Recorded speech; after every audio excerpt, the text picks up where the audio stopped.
মাত্র কয়েক মাস পরে শিক্ষকতা জীবনের ইতি টানছেন মোল্লাপুর ইউনিয়ন উচ্চ বিদ্যালয়ের এক আদর্শবান শিক্ষক খন্দকার হালিমুজ্জামান। 2010 সালে তিনি যুক্ত হন বিয়ানীবাজারের ঐতিহ্যবাহী শিক্ষা প্রতিষ্ঠান মোল্লাপুর ইউনিয়ন উচ্চ বিদ্যালয়ে। প্রথম দিকে কৃষি শিক্ষা বিষয়ের শিক্ষক হিসেবে যোগ দিলেও সময়ের সঙ্গে সঙ্গে তিনি হয়ে ওঠেন শিক্ষার্থী, সহকর্মী এবং স্থানীয়দের আস্থার প্রতীক। তার বিদায়ের কথা উঠতেই যেন বিদ্যালয়ের আঙিনায় ছড়িয়ে পড়ে এক অদ্ভুত শূন্যতা। শুধু একটি চাকরি নয়, এই বিদ্যালয় ছিল তার ভালোবাসার জায়গা, তার শিক্ষার্থীরাই ছিল প্রেরণার উৎস। ভালো শিক্ষককে আমরা হারাতে চলেছি, আমাদের মধ্য থেকে এত সুন্দর স্যারকে আমরা হারাতে চলেছি, যিনি নিজের বিষয়টুকুকে পানির মতো মাথায় বুঝিয়ে দিতেন, যা আর দ্বিতীয়বার পড়তে হতো না। তিনি এমনভাবে বুঝিয়ে দিতেন যা বলার বাইরে ছিল। তিনি চলে যাওয়ায় আমরা অনেক মর্মাহত। স্যার যে আমাদের বিষয়ে অঙ্ক পড়াতেন, তিনি খুব ভালোভাবে অঙ্ক পড়াতেন। তিনি শুধু এক সাবজেক্টের স্যার ছিলেন না, তিনি অঙ্ক পারতেন, কৃষি শিক্ষা পারতেন, ইংরেজি পারতেন, তিনি বিজ্ঞান পারতেন, সব সাবজেক্টের তিনি ভালো শিক্ষক ছিলেন।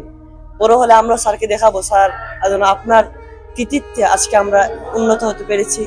আজকে দীর্ঘ 5 বছর ধরে আমরা স্কুলে ক্লাস করলাম, আর আমরা খন্দকার স্যার, আমরা তো সবার ফেভারিট স্যার ওই লাগে খন্দকার স্যার। স্কুলে আমরা ফলো পাইছি, মানে 6 যখন ভর্তি হয়েছি তখন স্যারে আমরা ফলা ক্লাসও স্যার আসলা, মানে আমরা সব ক্লাস থাকি স্যারে বেশি পাইছি। আমরা ক্লাস শিশু থাকি খন্দকার স্যারে দেখে, আর ক্লাস 6 উঠা বাদে খন্দকার স্যারের লগে আমরা বেশি সাক্ষাৎ হয়েছে। খন্দকার স্যার আমরা ক্লাসও আইয়া ফরাইতেও ভালো, স্যারে বিনোদন দিয়া দিয়ে আমরা ফরাইতে খুব ভালো রাখতো। স্যার যেটুকু ক্লাস আইতা সারা ক্লাস এটুকু খুশি হয়ে দিতা। 2026 সালে আমরা স্কুল থেকে বিদায় নিব। আমাদের সঙ্গে আমাদের প্রিয় শিক্ষক খন্দকার হালিমুজ্জামান স্যার, তিনিও রিটায়ার্ড নেবেন। আমাদেরকে অনেক শাসন করেছেন, আমরা শাসন নিইনি, আমরা ভালোবাসা হিসাবে নিয়েছি।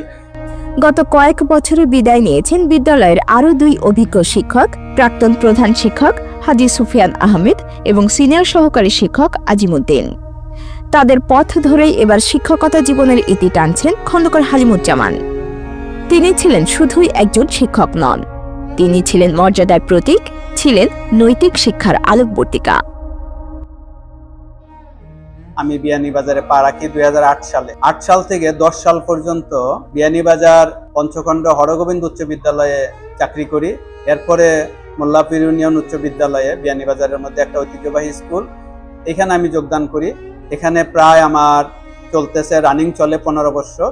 এই এলাকায় এসে চাকরি করে আমি নিজের ধন্য মনে করি। এলাকার মানুষ আমাকে যেভাবে গ্রহণ করছে, এলাকার সবকিছু আমার খুব ভালো লাগছে বিধায় আমি এলাকা ছাড়ি নাই।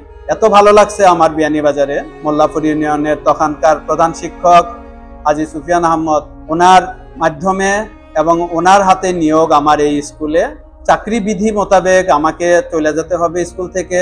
2026 সালের জানুয়ারির 1 তারিখ পর্যন্ত আমি এই বিদ্যালয়ে সরকারিভাবে যে বিধি মোতাবেক আছে সেই অনুপাতে চাকরি করব। এরপরে আমার অবসরকালীন সময় পার হবে।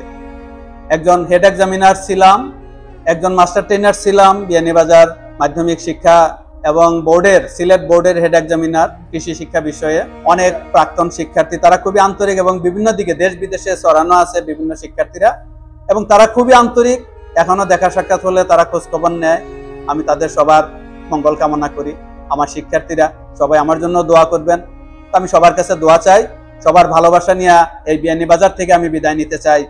খন্দকার হালিমুজ্জামান স্যার এবং আমি নিজে একই সাথে এই স্কুলে যোগদান করেছি 2010 সালের ডিসেম্বরের শেষের দিকে। সেই সময় থেকে নিয়ে এখনো পর্যন্ত ওনার সাথে আমার পাশাপাশি একসাথে বসি আমরা। স্যারের এই শেষ সময়ে চলে যাওয়াটা আমাদের জন্য বেদনাদায়ক, যদিও বেদনাদায়ক তবুও যেতে হবে, এটাই পৃথিবীর স্বাভাবিক। স্যারের হাত দিয়ে এই বিদ্যালয় থেকে অনেক শিক্ষার্থী পার হয়ে গেছে, পাশ করে গেছে, এবং অনেক তারা ভালো ভালো প্রবাসে বা ভালো পর্যায়ে আছে। আমি বেশি কিছু না বলে স্যারের মঙ্গল কামনা করি। শিক্ষার্থী যারা, প্রাক্তন শিক্ষার্থী যারা আছো, স্যারের জন্য একটু দোয়া করবে। স্যার যেন সুস্থ থাকে, ভালো থাকে, এবং অবসর জীবনটা যেন, যে শেষ জীবন পর্যন্ত যেন আমাদের মনে রাখতে পারে, মাঝে মাঝে যেন খোঁজখবর রাখতে পারে, বা প্রাক্তন শিক্ষার্থীদের সাথে যেন একটু মাঝে মাঝে মত বিনিময় করতে পারে। মোল্লাপুর ইউনিয়ন উচ্চ বিদ্যালয়ের ইতিহাসে তার নাম সোনার অক্ষরে লেখা থাকবে, এই বিশ্বাস প্রতিষ্ঠানটির প্রতিটি মানুষের, শিক্ষক ও শিক্ষার্থীদের। আয়েশা রানী, পালস টিভি।